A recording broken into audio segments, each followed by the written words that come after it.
ndabwira ntari kurabizi ngo namenye gusoma. Arambwira ati none se wamenye gusoma bigenze bite? Ndabwira nti rero narinda ahantu niryamiye ninjoro nza kurota umuntu araza njyana mu kibaya ashyira itabura ahantu nanjye nkakambwira ati rero ngiye kukwigisha gusoma kandi turatandukana nawe umenye gusoma. Mu masaa 8 atarakagura matora atarakagura itara numvaga ari ikibazo. Nawe mwarimu uzataha nta matera bizagenda bite? Ariko Imana yakoze igitangaza, ingurira matora, ingurira itara, ingurira tirimusi, ingurira akamarete keza ka kiyobozi. Numva nanjye biranejeje, abantu bampaye amakado, numva n'iby'igiciro kibaye kuri njyewe. Ndabasuje mu izina rya Yesu Kristo. Nitwa Theophile Korana umwete, ngira ngo tumaze kumenyerana. Imana niba umugisha. Ndabashimiye ko mwongeye kudukurikirana ngo dukomeze tuvuge imirimo y'Imana, kandi mbashishikariza cyane gukora subscribe na share na like kuri YouTube channel Witsemba kwaya, dukomeze tubane. Uyu munsi wa none nkuko mubibona turi kumwe n'umubyeyi, ndagira ngo mwakire atwibwire tuganire. Ni karibu. Muraho, nanjye nejejwe no kugira ibyo navugira aha hantu ku by'Imana yankoreye. Nitwa rero Mbahebyake Valeria, ndi umudamu, mfite umugabo umwe n'abana 2. Reka mbere yuko dutangira dusenga Imana, dukomeze mbabwira iby'Imana yankoreye. Mana yacu kandi Imana idukunda, uyu mwanya turagushimye, turaguhimbaje kuko uri umurengezi wacu. Turagushimye ko waturinze mu bihe byose byatambutse, ukaba utwemereye kugera kuri iyi saha. Turabigushimiye kuko watugiriye neza. Reka uyu mwanya wa none hatukwinginge ngo wururuke ubane natwe, kandi imbaraga z'ijuru zitwururukire, ukomeze kutugirira neza, utubere umurengezi kuko uri umutabazi. Nuko tubyambaje kubw'izina ryawe Yesu Kristo, urakoze. Amen. Nkuko natangiye mbibabwira ko ndi umudamu, nihanye muri 83, nibwo Imana yangiriye neza.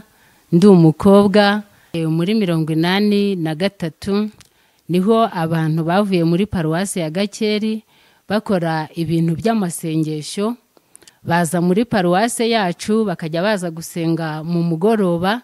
Ubwo igihe cyarageze nanjye njyayo tukajya tubakurikirana, ariko nza guhura n'ikibazo cyo mu muryango, batanyemereraga kujya mu masengesho ya ninjoro, ariko nanjye nkabikora nihishe.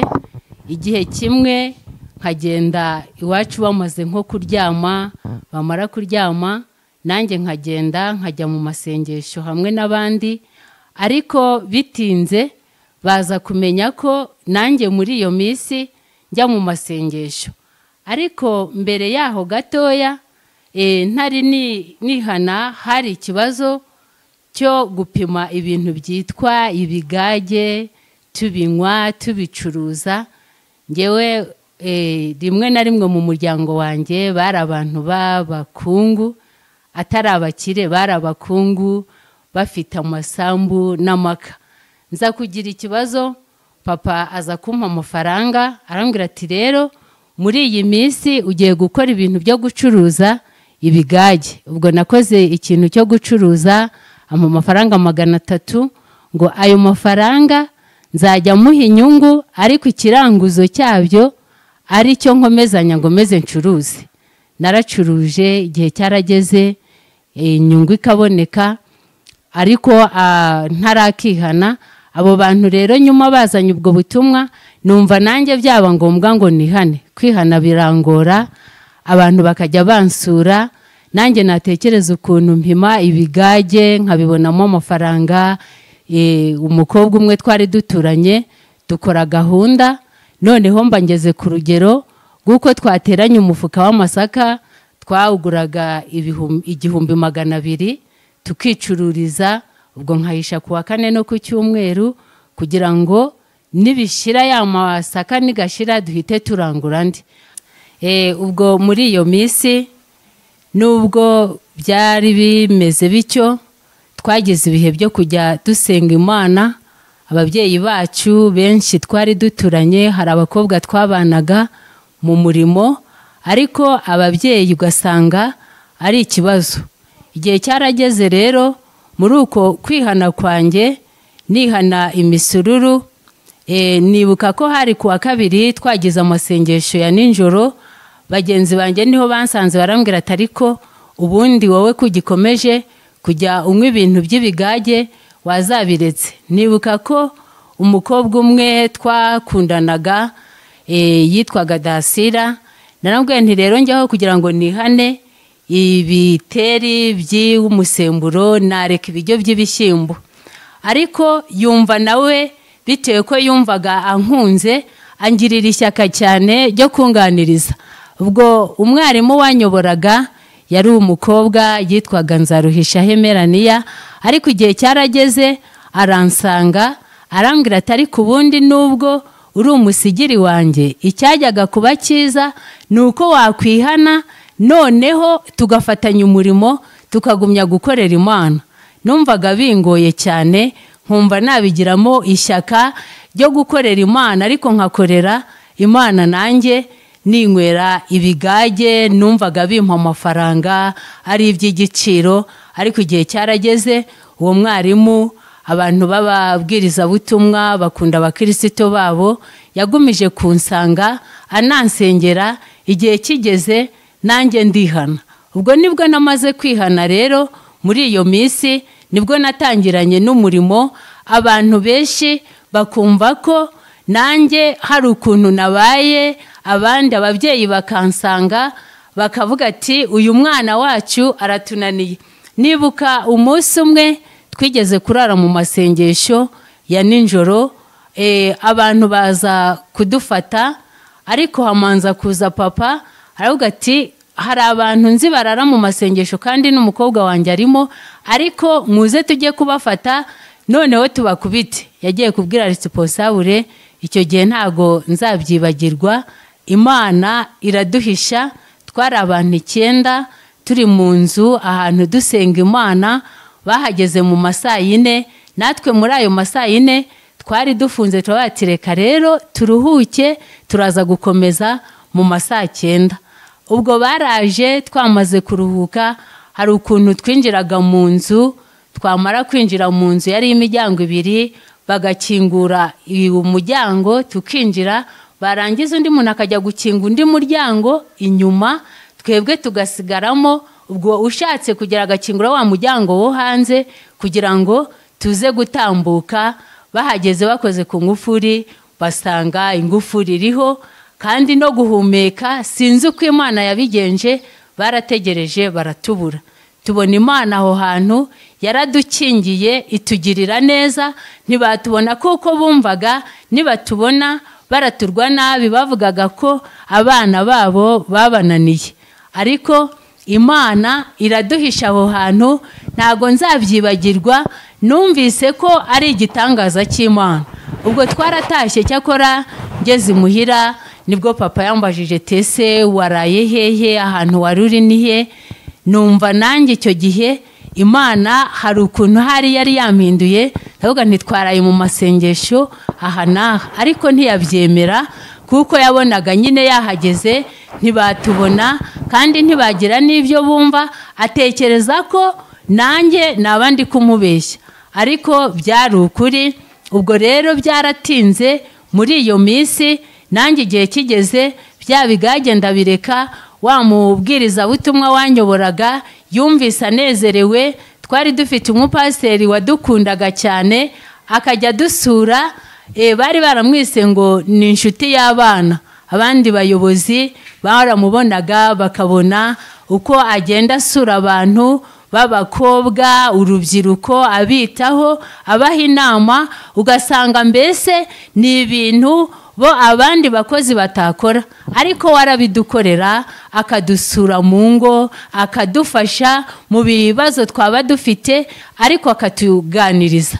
Byatumye rero natwe muri iyo minsi urubyiruko rwinshi aho ngaho ku Rushasho, Imana itugirira neza, abakobwa barihana, abasore barihana.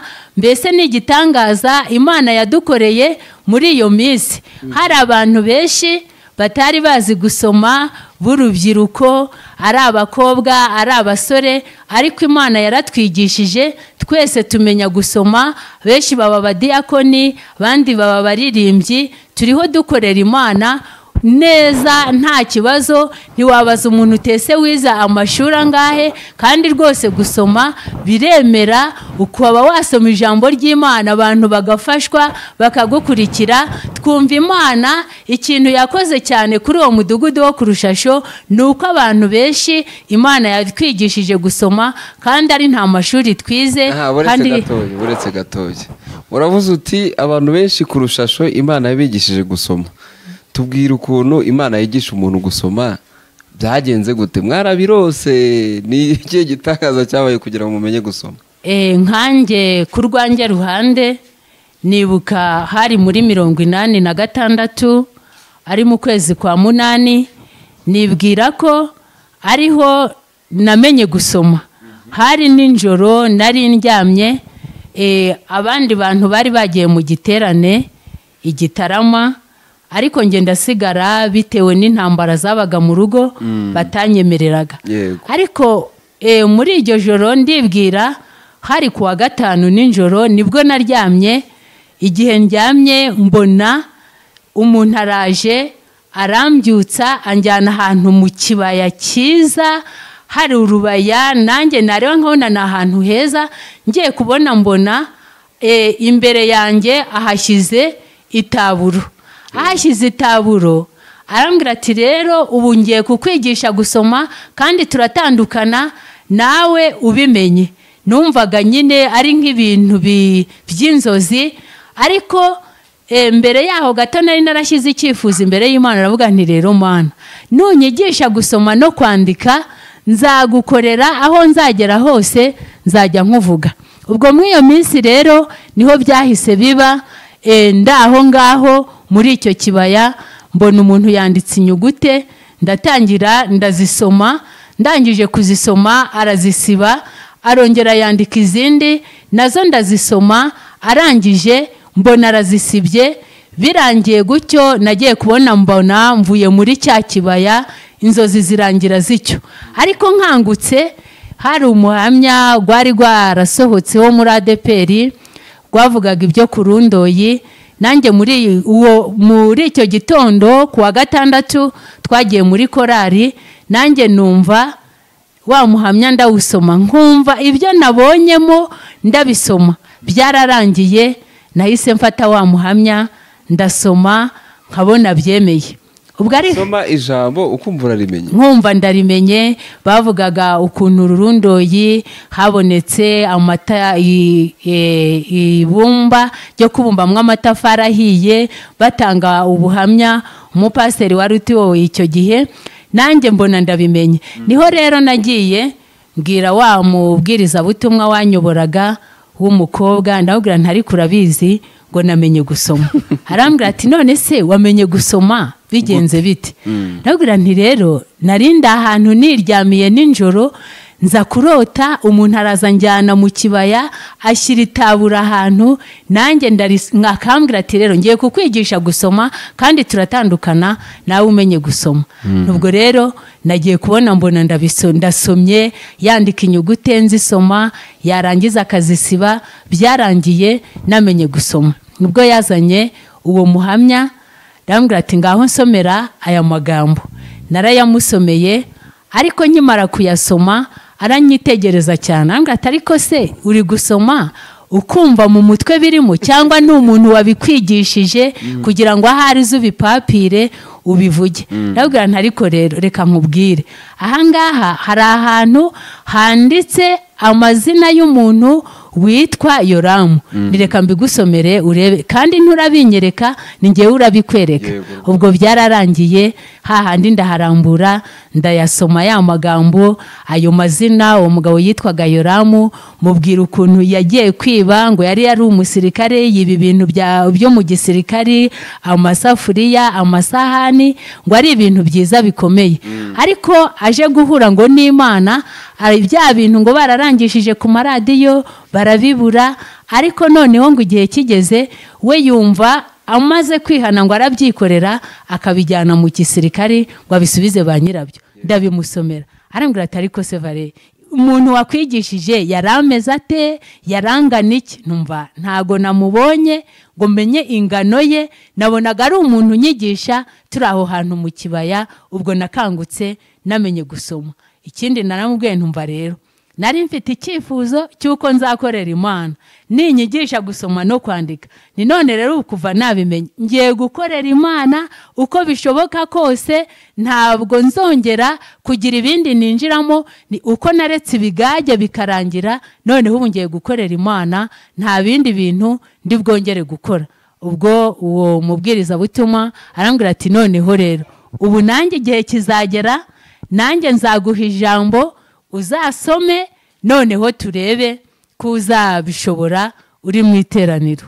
Nagize umugisha, umunsi umwe arategurira ku iteraniro, arambwira ati rero noneho uyu munsi ni wowe uratwigisha ijambo ryo gufungura.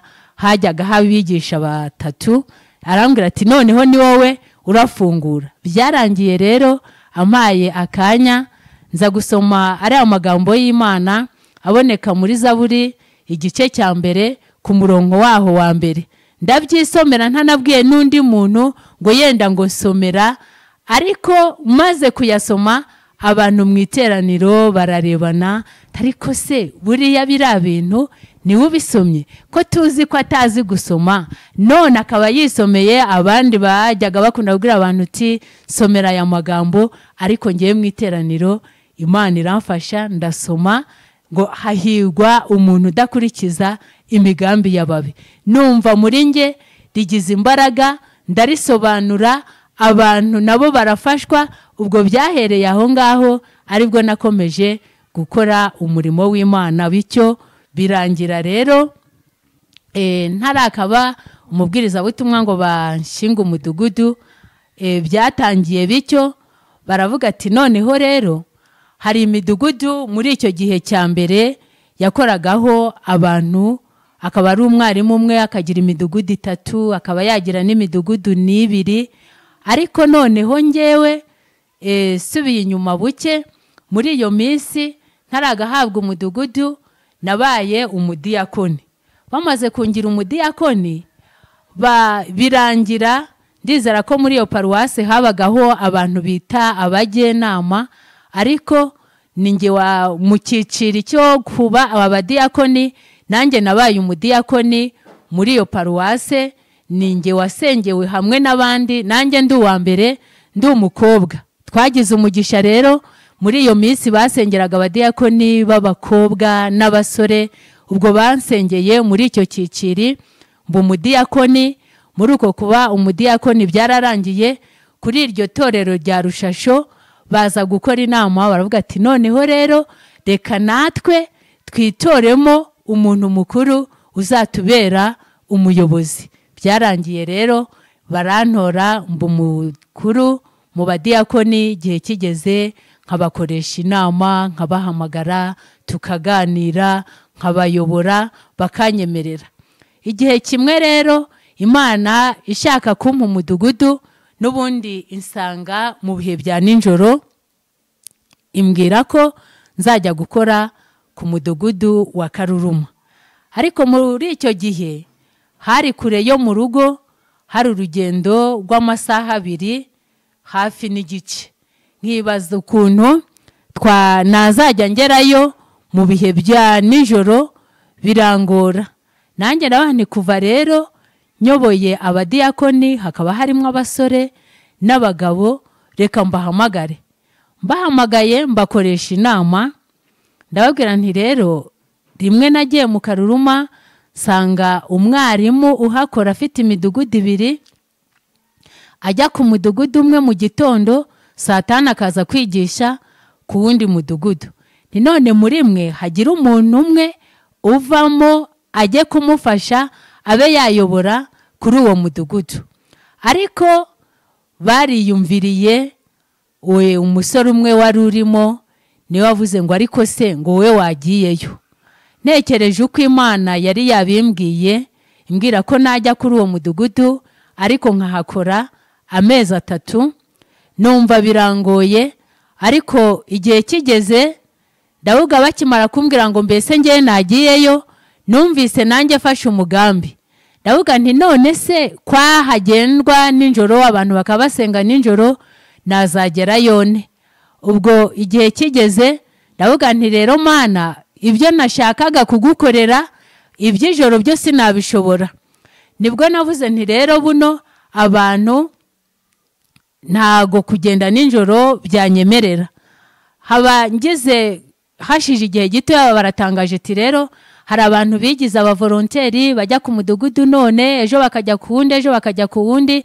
Ubwo ni ngombwa kugira ngo bajye basaba ibyemezo bagende tubizi. Ubwo twari dufite umushumba, ndamubwira nti rero niba ari uko bimeze ntago tuzajya tugenda. Ariko ryajwe ryambwiye ko nzajya ku mudugudu wa Karuruma ntago ryahwemye. Rirongera riragaruka, ryari rigarutse inshuro ya 3. Noneho ubwo uwo mushumba aransura ari kumwe n'undi mukuru w'itorero. Bageze mu rugo tugirana ikiganiro, ndababwira nshaka kubyikuraho. Ndababwira nti ariko se nk'ubu ko mwavuze ngo umuntu ngo azajya ajya guterana ari uko yabatse urupapuro, ni nk'ubu hari uw'Imana ibwiye ati rero genda ujye gukora kuri mudugudu, wenda uzajyayo ibyumweru 2 cyangwa 3, ubwo byagenda ute? Barambwiye ati rero ahubwo uwo nguwo we yabagize neza, aje akavuga ngo Imana yamubwiye ngo azakorayo ibyumweru 3, titwamubwira ati genda ukoreyo, nuko ibyo byumweru nibishira uzagaruke nta kibazo. Numvaga barambwira ati ntawe twakwemerera. Ubwo rero bamaze kumbwira gutyo, nanjye niho nabwiye ntumva rero Imana yanyemereye ko hari ibyo yambwiye ko najya ku mudugudu wo mu Karuruma nkakora y'amezi 3. Yo barabinezerwa, ruga ati niba koko ari amezi 3 ahubwo tuzaguha umukuru w'itorero akujyaneyo, noneho ayo mezi 3 nigashira wenda uzagaruke ariko uzaba udufashije umurimo. Ubwo byaratinze, hashije igihe gitoya bahise bambwira ati none se ko Imana yakubwiye ko uzajya ku mudugudu wa Karuruma ugakorayo amezi 3, none bigezeye? Nabwiye nti cyakora nta kibazo najyayo. Ubwo bampaye umukuru w'itorero aranjyana ajya kunyereka kuri uwo mudugudu. Abakristo baranyakira neza, turabana. Y'amezi 3 ashije niho twaje kugira akabazo gatoya, numva shwanye n'uwo nari nsa nk'uwo mpafashije, tuje gushwana. Nahise nsezera uwo munsi ntanagishije inama. Nahise manuka ndaza mbwira uyu mukuru w'itorero umwe ni rero kuri wa mudugudu nasezeye. Nuko byarangiye arambwira ati rero wagiyeyo tukujyanye, none n'ubundi uzavayo ari uko tugiye kubwira abakristo ko igihe cyawe kirangiye usezeye. Ati none uzasubireyo ntago umudugudu wawe utagucyo. Ubwo hari ku cyumweru ku wa 3 nagiye muri nibature. Ubwo twari twarahinduye dusenga ku wa 3. Ubwo ngezeyo umudiyakoni umwe w'umukobwa yahise azaraza arampobera muri ako gatondo, arambwira ati rero mwarimu, Imana ishimwe wamaze gusezera. Nageze mu rugo senga Imana irambwira ngo niduhumure ngo mwarimu wacu ngo azagaruka. Ariko nge numvaga nyine ko wenda ku cyumweru bazohereza umukuru w'itorero akavuga ati mwarimu twari twarashyize aha turamujyanye. Ntabwo ariko byabaye. Ubwo ku cyumweru naragenda mu mudugudu ndategereza ko baraza kunsezerera, mbona nta mukuru w'itorero bohereje. Ubwo narateranye ndataha. Ubwo ngeze muhira nahise njya kureba umuyobozi, ni none ko nta muntu mwohereje ngo afate umudugudu. Arambwira ati rero ihangane, yenda nidukora inama ku cyumweru tuzashaka umuntu uza kugutwara, nuko umudugudu gusigarane ba nyirawo. Ubwo igihe cyarageze ku cyumweru n'ubundi ntibaza. Bataje nibwo nawongeye gusubirayo, mbwira undi mukozi, ariko ko mutohereje umuntu ngo aze afate umudugudu byagenze gute? Arambwira ati rero ubundi watubwiye ko wasenze Imana ikakubwira ko uzakora y'amezi 3. None twebwe si twe twakubwiye, ahubwo genda usenga Imana yongere ikubwire, niba uravayo ugende, niba ukomeje ukomeze. Ubwo numvise ari ikibazo, kuko nta rindi jwi nari numvise ngo ntahe. Nanjye ndavuga nti noneho reka ntegereze Imana nibona ko ari ngombwa izansezerera, noneho nanjye nkomeze njye mu yindi mirimo. Ubwo ntago byemeye, narakomeje nguma kuri uwo mudugudu. Byarangiye rero noneho kuri uwo mudugudu nkubayeho burundu, mpamara imyaka 5. Ntago bari barampindura, imyaka 5 ndayikora kuri uwo mudugudu. Imana ingirira neza. Birangira barahanyimuye, twari tumaze kugira muri paruwase, noneho tutakibarirwa kuri Rundoyi, twabarirwaga muri paruwase yari Gasovu, ariko ubu byarahindutse isubira ku Rundoyi. Ubwo rero muri iyo myaka 5 nahakoze byararangiye, bampindurira ku wundi mudugudu, naho ndahakora makora imyaka 3, nabwo barampindura banshyira ku wundi, makora imyaka 8. Birangira bampinduriye ku wundi. Ubwo nagiye nkorera Imana muri ubwo buryo, Imana ingiriye neza, numva nanjye nayikorera. Kandi ikirenze kuri ibyo shimira Imana nuko muri icyo gihe nari muri iyo minsi nabayemo ndi umukobwa, nakoraga umurimo w'ububwirizabutumwa, ndi n'umuririmbyi muri korari ya paruwase yaho ku Rundoyi, korari yitwaga Umubibyi. Nimo nakoreraga umurimo. Tugiye muri paruwase ya Gasovu nabwo nagize umugisha, ngumya gukorera Imana, ingirira icyizere, mba no muri korari ya Witsemba, n'ubundi ariyo nkoreramo umurimo. Na n'ubu nimo nkomeje gukorera umurimo. Imana ikomeje kunshyigikira, ntacyo nayishinja. Ibyo yankoreye ni byinshi, kandi numva rwose nakomeza no kuyinambaho. Nubwo ubu nakiri umubwirizabutumwa, ariko n'ubundi umuhamagaro wanjye urakomeje muri korari ya Witsemba. Ubu nimo nkorera umurimo. Imana iduhana umugisha. Umaze kutubwira ibintu bikomeye byinshi ku Imana yakwigishije gusoma, ndetse utubwiye n'ukuntu Imana yakugabije umurimo ugakora henshi mu myaka myinshi. Imana ishimwe cyane yabanye nawe. Ariko watubwiye ko wakoze uwo murimo wo guhabwa umudugudu cyangwa se imidugudu itandukanye ukiri umukobwa. None ndagira ngo utubwire, watubwiye ko ufite abana 2. Byaje kugenda gute? Waje gushaka gute n'uwo murimo? Uratubwira muri makeya. Murakoze. Igihe cyarageze, ndibwira ko ari muri 2, nibwo twatangiye kugira ikintu cyitwa ubukwe. Imana ingirira neza, nubwo byari bigoye. Nari maze kuba mukuru, nashyingiwe mfite imyaka 34. Abantu benshi babonaga nyine ntagishatse, kandi nanjye koko numvaga icy'ingenzi ari ugukorera Imana, numvaga ari byo bindimo cyane. Ubwo rero igihe kigeze, Imana nabwo imisezerano ry'ubukwe, ariko numvaga ari nk'ibintu by'inzozi. Numvaga icyanjye ari uko nakorera Imana. Nyuma y'ibyo rero, muri uwo mwaka nibwo muri 2002 nibwo twashyingiwe. Abantu benshi icyo njya shimira Imana, Imana igira neza. uravuze ngo Imana yaje kubagirira neza murashyingirwa. Habamo ikibazo muri iyi minsi mu guhitamo, mwebwe byagenze gute? Usanga nyine rimwe na rimwe abantu bavuga ngo nge nzagenda uko mbyumva, abandi ati rero nge nzategereza Imana uko izanyobora ngenda uko nguko. Mwebwe byaje kugenda gute? Nge n'Imana yabivuze. Hari igihe kimwe cyaje kugera umuntu w'Imana aransengera, ariko numvaga ari ibintu nyine bitakagombye kubaho, ariko ansengeye aza kumbwira ati nasenze Imana imbwira ahantu uzatura, uko hameze, ese ukuntu hasa, ariko nge numvaga ibyo bintu bitabaho.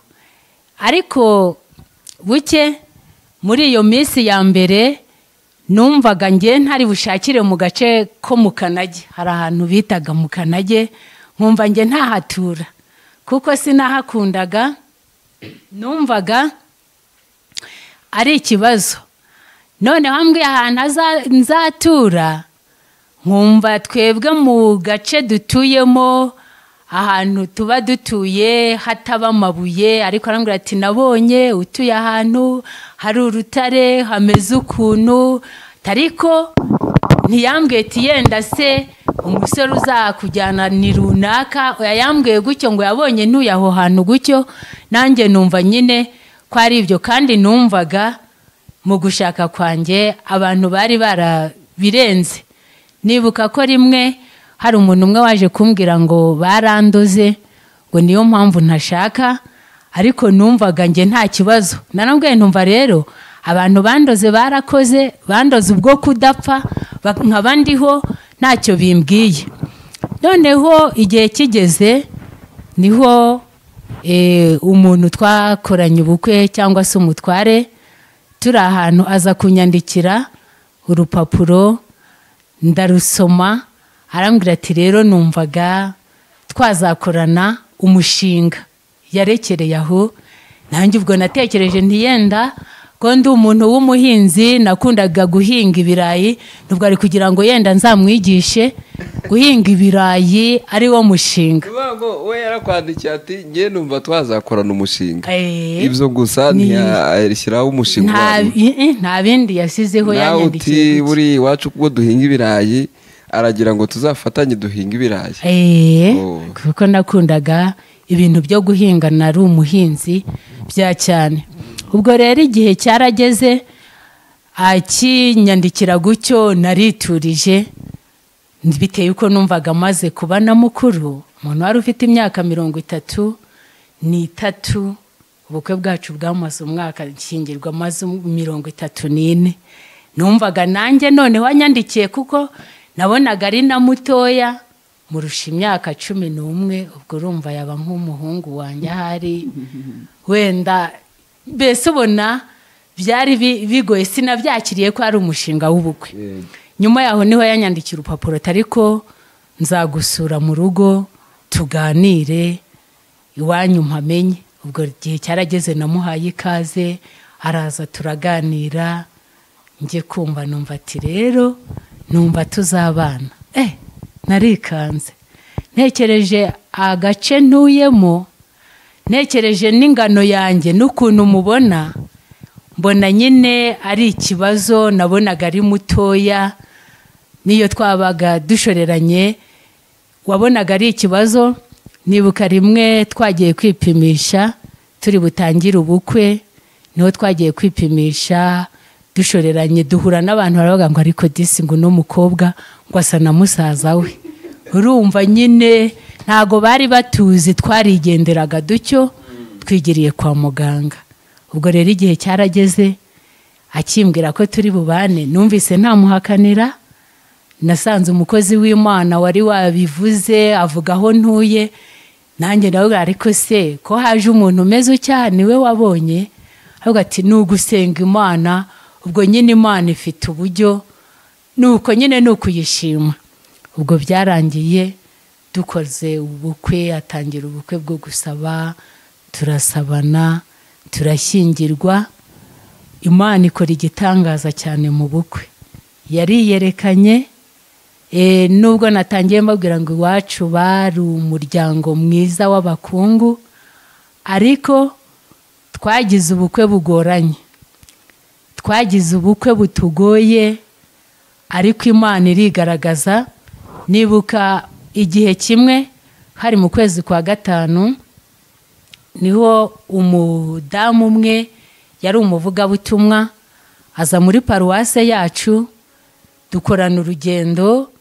Barambwira ati rero kuva ari umudamu akaba azazenguruka paruwase, muzakorana urugendo rwo kuzenguruka paruwase, ntazagenda wenyine. Ubwo twarabikoze. Umunsi azaho ari ubwa mbere, yari ari busura umuntu ngo ari inshuti ye, agira ibibazo, yumva azamusura ariko atahazi.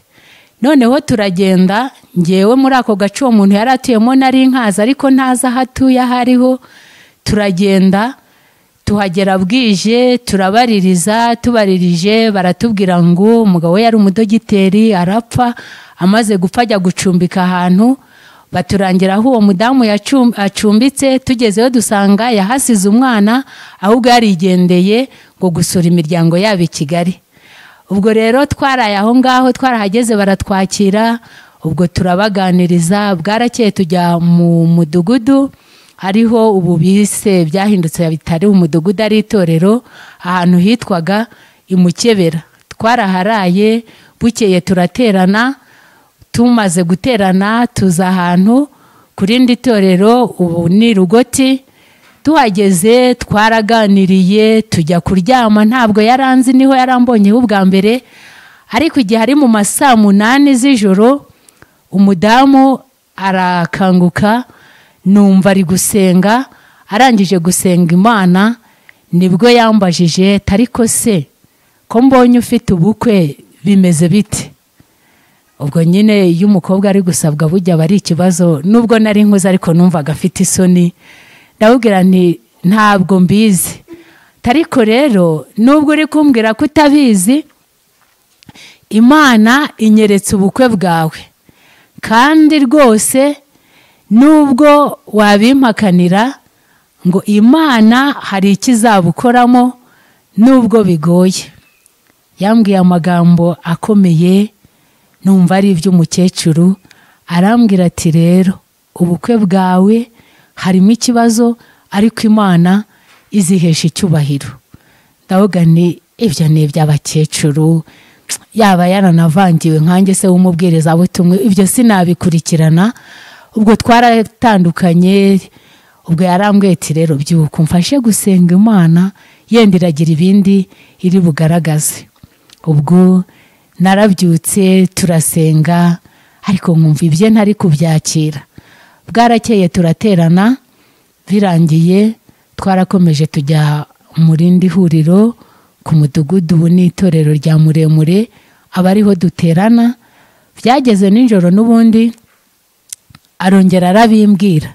Ndabwira nti mfite ubukwe, ariko sinzi igihe buzabera. Turi gusabana, nta nubwo bari batanga n'ibihumbi. Ubwo ariko bateganyaga kubitanga muri uko kwezi kwa gatanu. Igihe kigeze wabonaga ari ikibazo, igihe cyo kugira ibyambarwa, umva byarangoye. Bivuze byanatinda, ndavugaho duke, kuko igihe cyarageze cy'ubukwe turatuza. Ariko ntekereza ko Imana yavuze ngo izakoramo igitangaza. Rwose twagiye kwiga inyigisho za nyuma, nta n'ikintu naguze, nta n'isahane, ndaho ngaho gusa, nta kintu mfite. Tujya kwiga inyigisho za nyuma tumeze dutyo, ariko tugezeyo umupasiteri watwigishaga aratwigisha, turarangiza. Turangije aravuga ati noneho rero muzatanga amafaranga y'impeta nayo urupapuro rwa teresifika.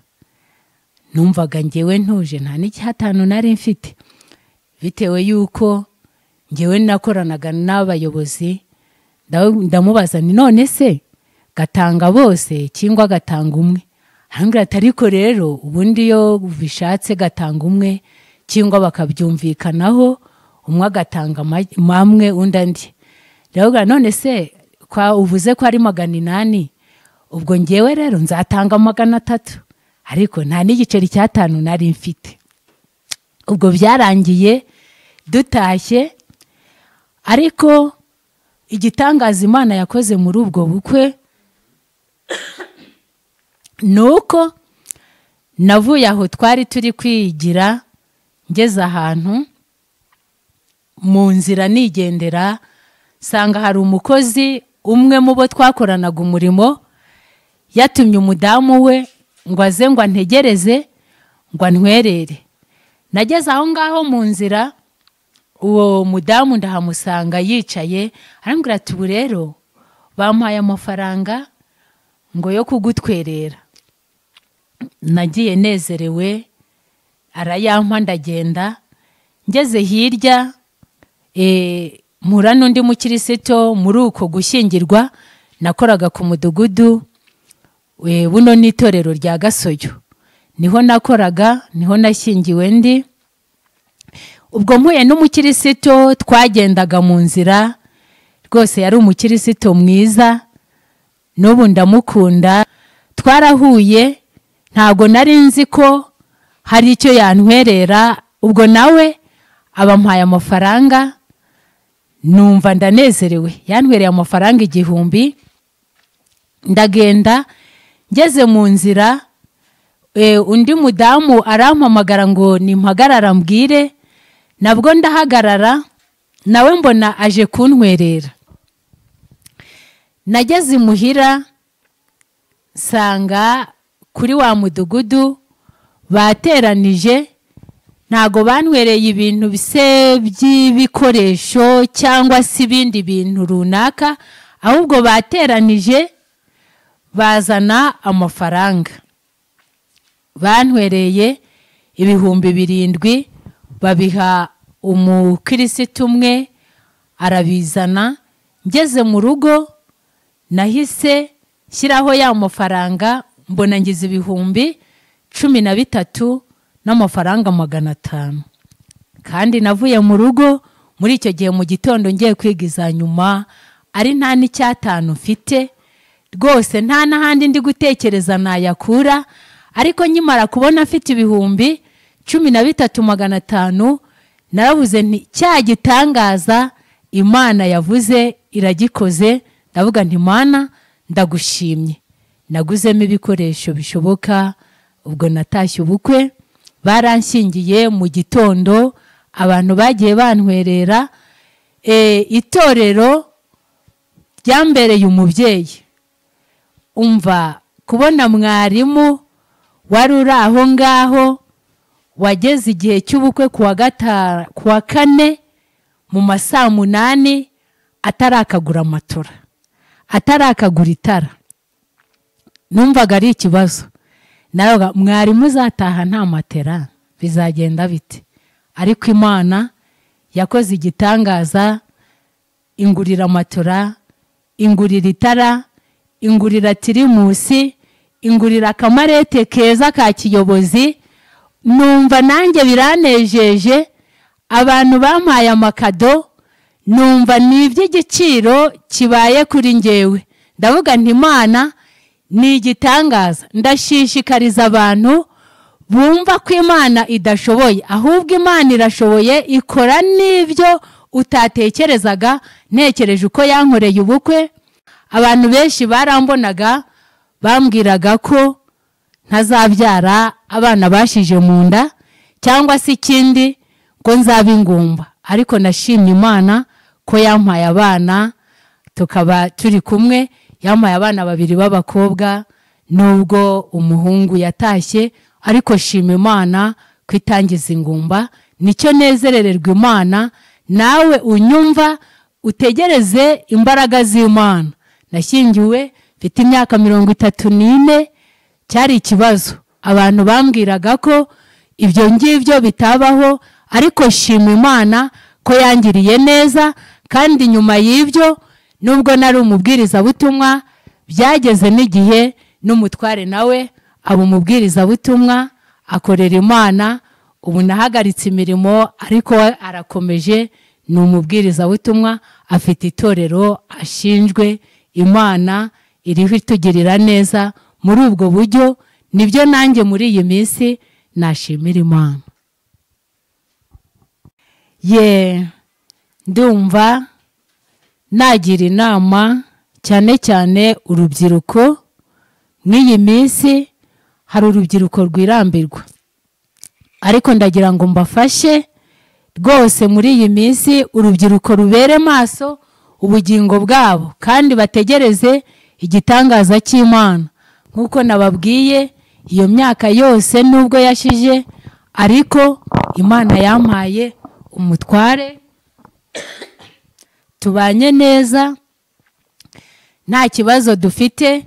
Numva rero twacumbikira aha tukazakomeza ubutaha, bibaye ngombwa nazanye n'umutware, bishobotse n'abana tukababazanira mukababona. Imana iduhane umugisha. Ndabashimiye mwese mwari mudukurikiye, mwumvise imirimo y'Imana itangaje, mwumvise ukuntu Imana ikora ubukwe. Umuntu nta kintu yari afite, ariko Imana ikamufasha, amafaranga akaboneka, ibikoresho bikaboneka. Nawe ufite ubukwe cyangwa se n'ibindi bibazo bitandukanye, wizere Imana, uyiringire, izagukora igitangaza, izakurengera. Turimo dusoza rero, ndagira ngo sabe n'ubundi uyu mubyeyi adusengere. Gusa mwibuke gukora subscribe na like ndetse na share, dukomeze tubane tumenye imirimo y'Imana. Mana yacu, Mana ituyahirengeho mu ijuru, uyu mwanya turagushimye, turaguhimbaje kuko uri umutabazi wacu. Turagushimye ko waturinze muri iki gikorwa twari turimo tuvuga imirimo yawe, wadufashije, waturengeye. Niyo mpamvu rero uyu mwanya tukwinginze ngo ukomeze kudufasha, ugirire neza ubugingo bwacu, cyane cyane muri iyi minsi mibi. Turinginze ngo utwongerere imbaraga, kandi cyane cyane uduhe kuguhanga amaso kuko uri mwiza. Komeza kutwitaho kandi imbabazi zawe zitubeho. Niko tubyambaje mu izina ryawe Yesu Kristo, urakoze. Amen.